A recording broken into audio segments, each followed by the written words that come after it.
কর্মীরা রক্ত ঘাম দিয়ে রোদ্দুরে দাঁড়িয়ে ঝড়ের মধ্যে বলছে তৃণমূল কংগ্রেস জিন্দাবাদ।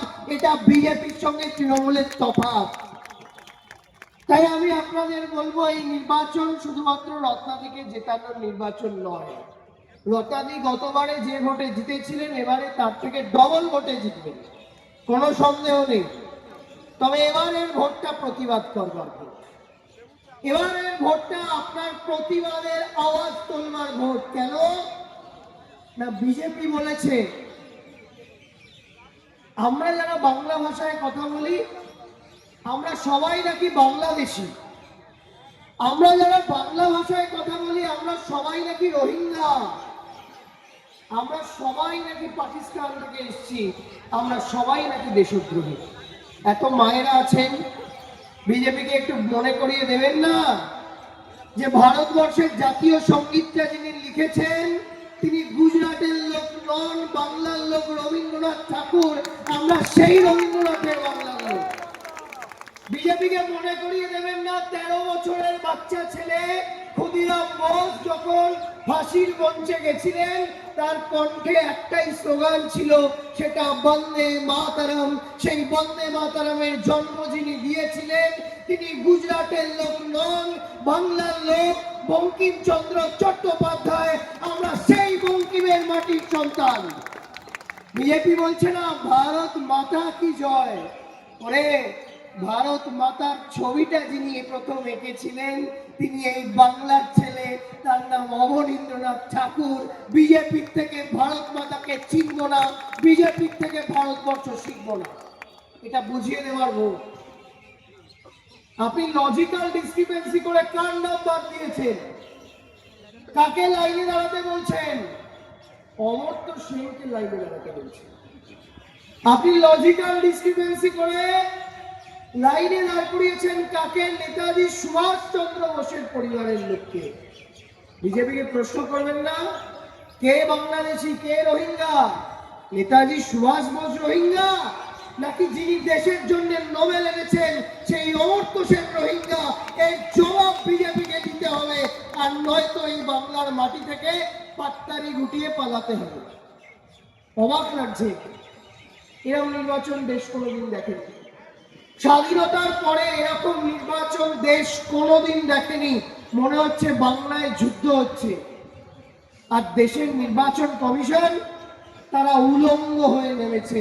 আমরা বলছি আপনি 4 তারিখ পর্যন্ত উলঙ্গ হয়ে থাকুন, 5 তারিখ সকালবেলা বিজেপির পতাকাটা জড়িয়ে গুজরাটের গান্ধীনগরে পাঠানো হবে। তার জন্য বাংলার মানুষ একজোট হয়েছে। বিজেপির নেতা কোথায়? কেউ নেই। কে লড়ছে? লড়ছে জ্ঞানেশ কুমার আর পশ্চিমবঙ্গের সিইও, তারা লড়ছে। এই এখান থেকে একটুখানি গেলে এই জেলাটাও তো দক্ষিণ 24 পরগনার মধ্যে, প্রায় দক্ষিণ 24 পরগনা জেলা।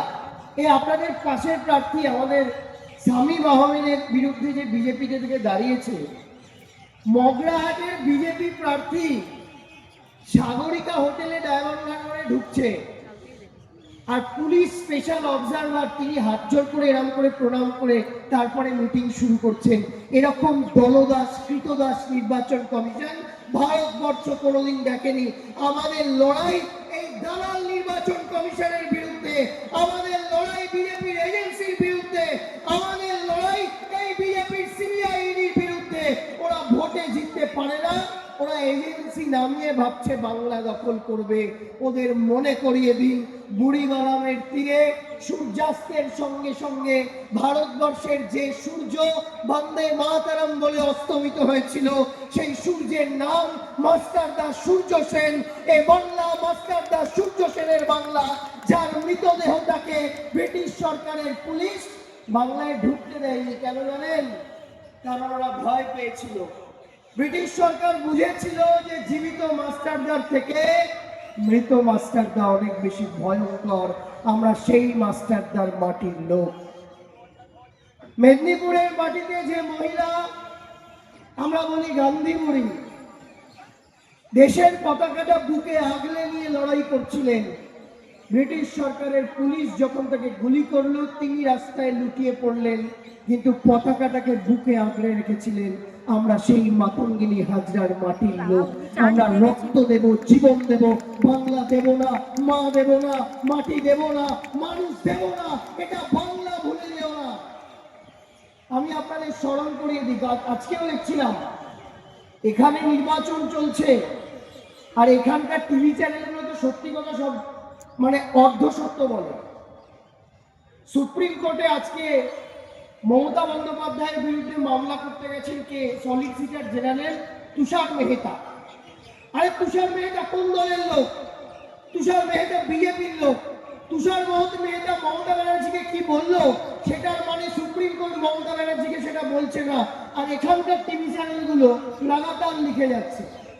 আমি আপনাদের বলি, এই এবিপি আনন্দ আর আনন্দবাজার পত্রিকা এরা যত তৃণমূল কংগ্রেসের বিরোধিতা করবে তত তৃণমূলের ভোট বাড়বে, তাই ওদের বিরোধিতা করতে দিন, ভালো করে, বেশি করে করতে দিন। এবং এই মাটিটা থেকে মায়েদের কিন্তু আওয়াজ শুনতে হবে।